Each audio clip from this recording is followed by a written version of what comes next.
Nah, ada yang nanya, nih kenapa ini turun yang saya dapetin dari penyewaan GPU nih turun, dari area training juga turun. Kenapa nih Pak Bos?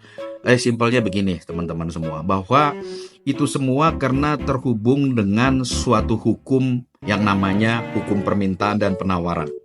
Ya, supply and demand tuh, permintaan dan penawaran. Kalau permintaannya lagi tinggi, ya harganya juga, penawaran juga harga jadi tinggi.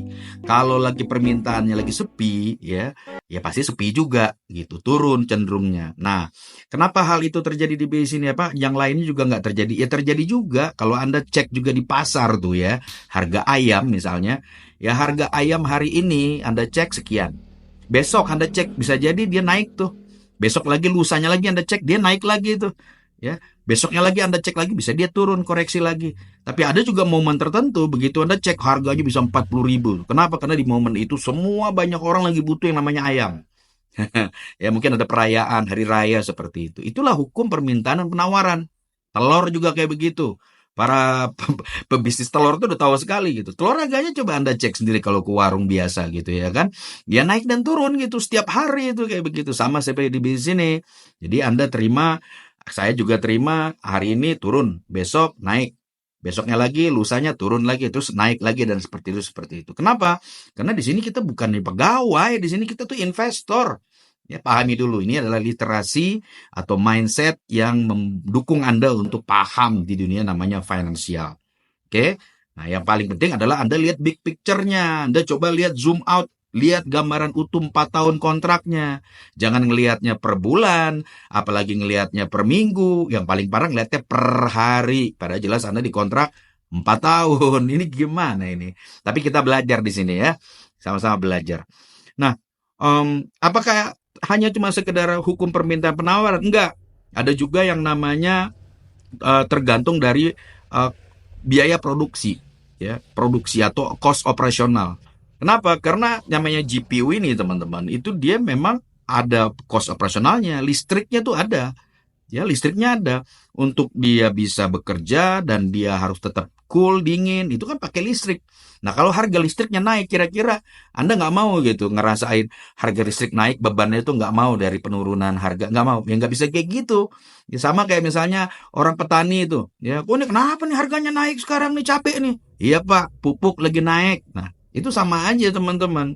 Nah, ini suatu hal yang memang kita harus pahami. Ya, apakah ini beneran? Ya beneran, memang seperti itu teman-teman. Kita real project ya. Selain biaya produksi atau operasional, apalagi ada lagi misalnya adalah inovasi, penemuan baru. Kalau misalnya ada lagi sesuatu teknologi yang ditemukan, itu kebutuhannya lagi besar, itu sama seperti poin pertama ya. Kebutuhannya besar, itu akan mendorong, ya, mendorong, ada tren baru mendorong dia. Ya, seperti itu memang ya. Terus turun lagi, koreksi.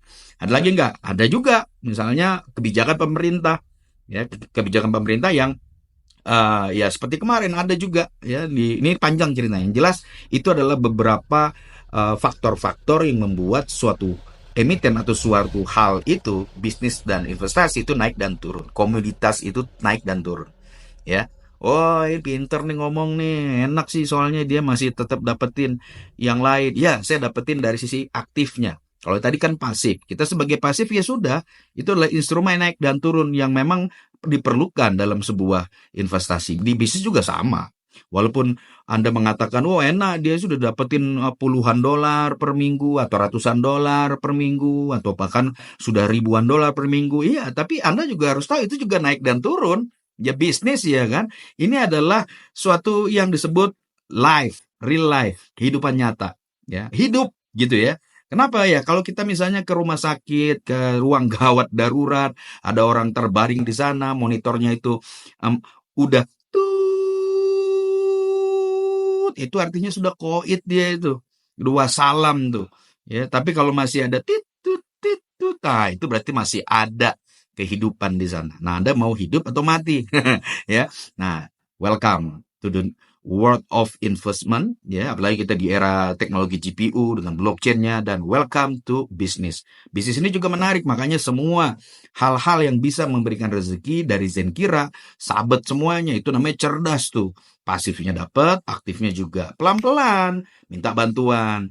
Gimana caranya? Lama-lama Anda jadi jago, ahli, dan Anda bisa memaksimalkan semua pundi-pundinya. Kira-kira seperti itu jawabannya kenapa harga GLM atau yang Anda terima untuk merental GPU dan juga AI training naik dan turun.